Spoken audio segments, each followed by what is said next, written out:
Como será o fim dos tempos de acordo com a Bíblia? O surgimento do anticristo, o arrebatamento, a grande tribulação, a volta de Jesus, a batalha do Armagedon, o milênio, o novo céu e a nova terra. No livro de Mateus 24, de 6 a 8, diz assim: Vocês ouvirão falar de guerras e rumores de guerras, mas não tenham medo. É necessário que tais coisas aconteçam, mas ainda não é o fim. Nação se levantará contra nação e reino contra reino. Haverá fomes e terremotos em vários lugares.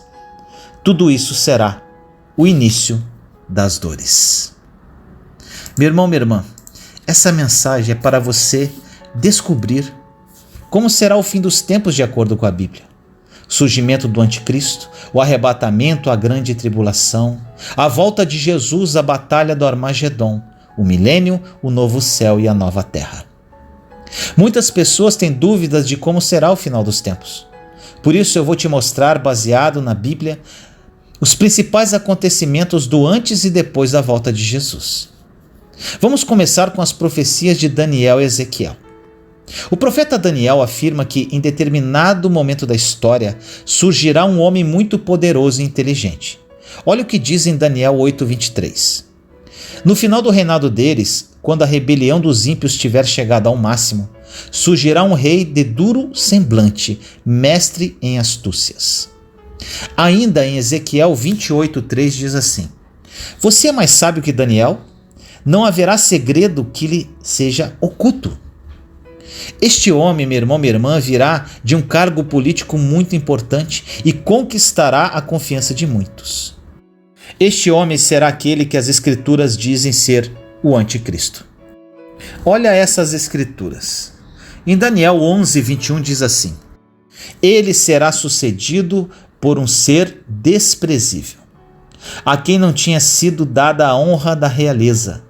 Este invadirá o reino quando o povo do reino sentir-se seguro, e ele se apoderará dele mediante intrigas.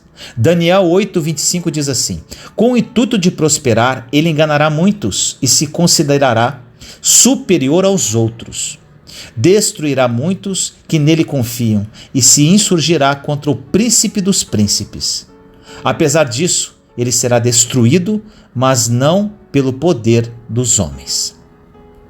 Com seu poder de persuasão e um discurso voltado para a paz e prosperidade, o anticristo convencerá os líderes das maiores religiões do planeta que a melhor saída para a humanidade será a criação de uma aliança mundial, que, segundo ele, trará harmonia absoluta a todos os povos da terra. Em Daniel 9:27 diz assim: Com muitos ele fará uma aliança que durará uma semana. No meio da semana ele dará fim ao sacrifício e à oferta. E numa ala do templo será colocado o sacrilégio terrível, até que chegue sobre ele o fim que lhe será decretado. E quando esse tratado de paz for assinado, algo sobrenatural acontecerá: o arrebatamento. Meu irmão, minha irmã, as pessoas estarão vivendo suas vidas tranquilamente, quando de repente os jornais darão a seguinte notícia: milhares de pessoas desapareceram misteriosamente ao redor do mundo. Ainda não se sabe como sumiram. Restaram apenas suas roupas. As mães estão desesperadas porque todas as suas crianças pequenas e recém-nascidas foram levadas. O que está acontecendo? Muitos voos foram cancelados por causa dos acidentes onde aeronaves simplesmente caíram do céu. O mesmo aconteceu com o trânsito. Várias batidas aconteceram ao mesmo tempo ao redor do mundo e ninguém consegue achar os motoristas. Os hospitais estão lotados com tantas vítimas, mas nem todas conseguem atendimentos, pois faltam médicos e enfermeiros que sumiram também sem deixar rastros. Já imaginou isso, meu irmão, minha irmã? O apóstolo Paulo fala sobre esse arrebatamento da igreja de Cristo em 1 Tessalonicenses, capítulo 5, versículos de 1 a 5. Diz assim: Irmãos, quanto aos tempos e épocas, não precisamos escrever-lhes, pois vocês mesmos sabem perfeitamente que o dia do Senhor virá como ladrão à noite. Quando disserem paz e segurança, então de repente a destruição virá sobre eles, como dores à mulher grávida, e de modo nenhum escaparão. Mas vocês, irmãos, não estão nas trevas, para que esse dia os surpreenda como ladrão. Vocês todos são filhos da luz, filhos do dia. Não somos da noite nem das trevas. Você já parou para pensar no caos que o arrebatamento irá causar em todo o mundo? Milhões de pessoas sumindo do nada. Câmeras de segurança registrando o desaparecimento repentino das pessoas. Esse será o início do fim. Enquanto isso, o anticristo continuará a ganhar espaço e em pouco tempo se transformará no grande líder do planeta. O início do seu governo será de muita paz, pois ele convencerá os líderes de todos os países de que com ele à frente da política, da fé e da economia, tudo caminhará bem e que todos serão felizes. O anticristo será um homem muito complexo, diferente de todos os outros homens que já pisaram na terra. Ele será soberbo, mas ao mesmo tempo gentil. Terá uma postura ameaçadora, mas também transmitirá tranquilidade ao mundo. Sua sabedoria e carisma conquistarão a todos e farão dele a pessoa mais admirável e querida entre todos os habitantes da terra. Em Apocalipse, capítulo 13, versículo 4, disse: adoraram o dragão que tinha dado autoridade à besta, e também adoraram a besta, dizendo: quem é como a besta? Quem pode guerrear contra ela? Tudo isso vai torná-lo o homem mais notável e importante de todos os tempos. Estudiosos do livro de Apocalipse afirmam que durante esses primeiros meses desse novo governo, os palestinos reconhecerão Israel como nação e concederão uma parte de seu território para que um terceiro templo do Senhor seja construído. Em contrapartida, os judeus vão ceder parte da cidade de Jerusalém para que lá seja criada a capital da Palestina. Essa aliança do anticristo, porém, só trará uma paz temporária e artificial a Israel e ao seu povo. No início ela será reconfortante, mas depois de 3 anos e meio ela será quebrada e os gritos de alegria serão substituídos pelos de aflição. Como todas as obras de Satanás, a felicidade se transformará em dor e violência. Será o início do período da grande tribulação. Além disso, uma série de catástrofes naturais vai começar a assolar a terra. Florestas incendiadas, vulcões em erupção, maremotos, terremotos, tsunamis. Tudo isso trará medo e angústia àqueles que ficaram para trás. O profeta Joel escreveu em Joel 1,15: ah, aquele dia! Sim, o dia do Senhor está próximo, como destruição poderosa da parte do Todo-Poderoso. Ele virá. Economia abalada, cidades inteiras destruídas, pessoas desesperadas tentando fugir de uma região para outra. Do dia para a noite o mundo entrará em colapso e a grande maioria dos países enfrentará uma crise jamais vista na história. Diante desse caos, os líderes desses países terão que ir atrás de recursos naturais que ainda geram dinheiro para tentar restabelecer sua economia. Isso causará muitas guerras, pois não haverá recursos para todos. É claro que ninguém estará em boa situação neste momento, mas algumas grandes potências mundiais se sairão melhor nessa batalha. Imagine só a opressão em cima dos países menores que possuem recursos valiosos como água, minérios e petróleo. Provavelmente serão massacrados pelos grandes. Nesse momento, as alianças políticas não serão mais as mesmas. Todo mundo será mais egoísta, pois terá suas próprias prioridades. Após destruir os pequenos, os grandes países lutarão entre si em busca de sua sobrevivência e manutenção de sua soberania. Bombas nucleares, armas biológicas e químicas. Tudo isso ajudará a acabar com o pouco de comida e de água que sobraram no mundo. Resultado: ou as pessoas morrem pela guerra, pela sede ou pela fome. Em Isaías 24, versículos 20 e 21 diz assim: a terra cambaleia como um bêbado, balança como uma cabana ao vento. Tão pesada sobre ela é a culpa de sua rebelião, que cai para nunca mais se levantar. Naquele dia o Senhor castigará os poderes em cima nos céus e os reis embaixo da terra. O último cavaleiro do Apocalipse, que é a morte, reduzirá a população mundial de forma drástica. E os sobreviventes vão se tornar refugiados, migrando de um lado para o outro, tentando escapar do foco dos conflitos entre as poderosas nações. Neste momento, exércitos invasores atacarão Israel, mas Deus intervirá, protegendo o seu povo e derrotando os exércitos invasores. Para isso, Deus usará um terremoto, confusão militar e uma praga acompanhada de granizo e fogo. Ezequiel 38, 19 a 22 diz assim: em meu zelo e em meu grande furor declaro que naquela época haverá um grande terremoto em Israel. Os peixes do mar, as aves do céu, os animais do campo, toda criatura que rasteja pelo chão e todas as pessoas da face da terra tremerão diante da minha presença. Os montes serão virados de cabeça para baixo, os penhascos se desmoronarão e todos os muros cairão. Convocarei a espada contra Gog em todos os meus montes, palavra do soberano Senhor. A espada de cada um será contra o seu irmão.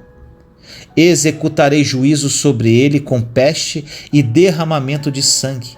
Desabarei torrentes de chuva, saraiva e enxofre ardente sobre ele e sobre as suas tropas e sobre as muitas nações que estarão com ele. Em Ezequiel 39:5 diz também: você cairá em campo aberto, pois eu falei, palavra do soberano Senhor.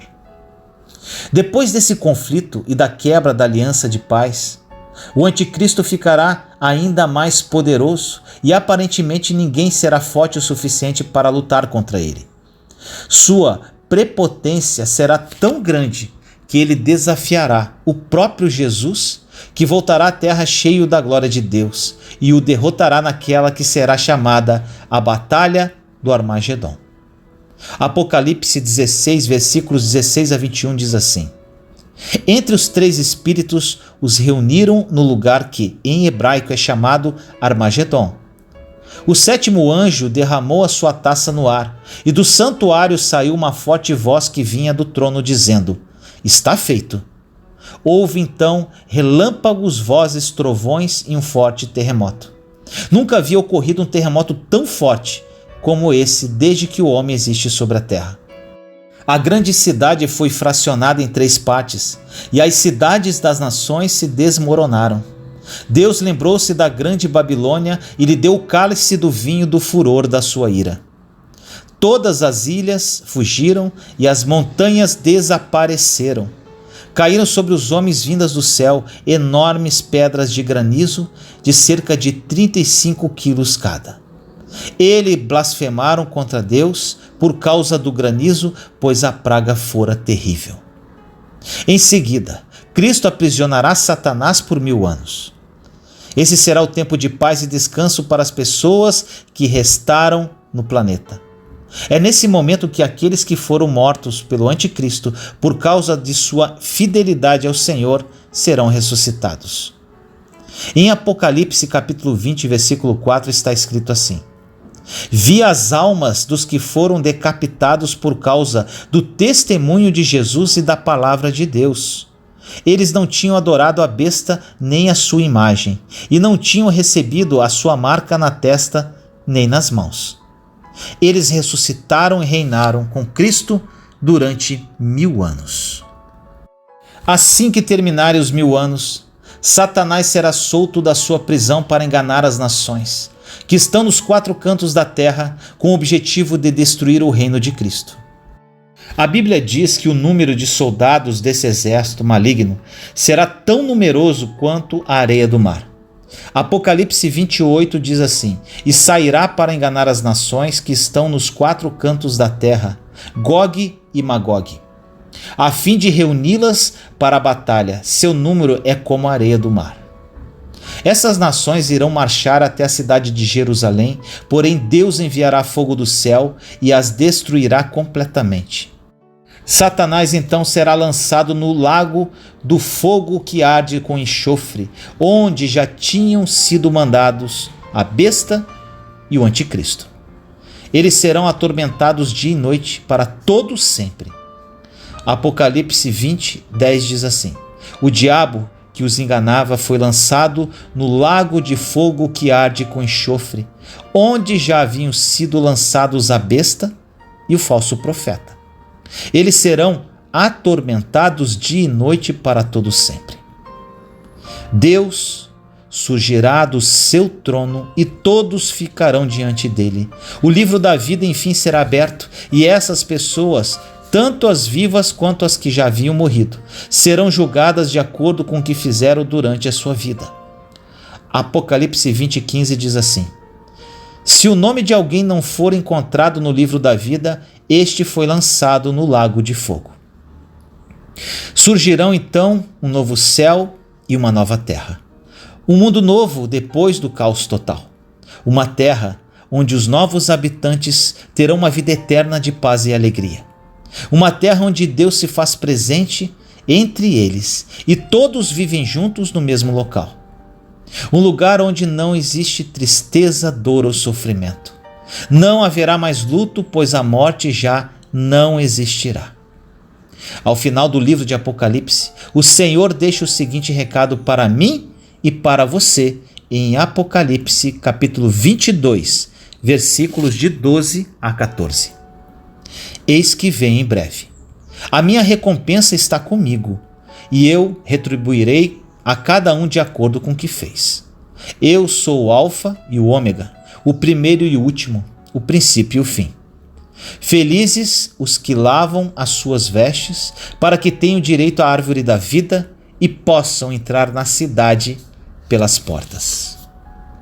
Ore comigo assim: Pai amado, nos colocamos em sua santa e doce presença neste momento, eu, meus irmãos e irmãs em Cristo Jesus. Querido Deus, que essa mensagem toque profundamente no coração de todas as pessoas que a ouvirem. Os sinais do final dos tempos são evidentes, mas muitos ainda vivem como se nada estivesse acontecendo. Que essas pessoas despertem, arrependam-se, olhem para Ti e vivam uma vida focada em Jesus. Desejo, meu Pai, ardentemente esse momento de ter o privilégio de presenciar a volta de Jesus. Oh, glória! Maranatá, ora vem, Senhor Jesus. Obrigado, Deus. Assim nós oramos em nome do nosso Senhor Jesus Cristo. Amém. Juntos somos fortes. Compartilhe esta mensagem para que mais pessoas sejam edificadas. Inscreva-se no canal e acione o sininho para ser notificado de novos vídeos. Te amo em Cristo Jesus.